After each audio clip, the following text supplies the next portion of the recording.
বাংলাদেশের রাজনৈতিক ইতিহাসের এক চরম সংকটে জেনারেল ওয়াকারুজ্জামানের নেতৃত্বে বাংলাদেশ সেনাবাহিনী দেশের ত্রাণকর্তা হিসেবে আবির্ভূত হয়েছে।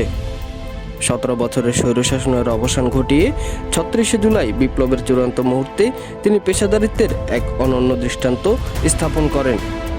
ক্ষমতার হাতছানি উপেক্ষা করে তিনি সামরিক শাসনের পথে না হেঁটে জনগণের আকাঙ্ক্ষাকে প্রাধান্য দিয়েছেন। তার এই ত্যাগ ও দূরদর্শী সিদ্ধান্ত বাংলাদেশকে একটি নিশ্চিত রক্তক্ষয়ী গৃহযুদ্ধ এবং মিয়ানমারের মতো অস্থিতিশীল পরিস্থিতি থেকে রক্ষা করেছে।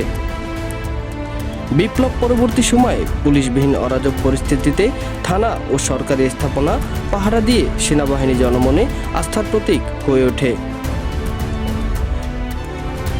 অন্তর্বর্তী সরকারের সময় সাংবিধানিক শূন্যতা সৃষ্টির অপচেষ্টা রুখে দিতে তার শক্ত অবস্থান ছিল প্রশংসনীয়।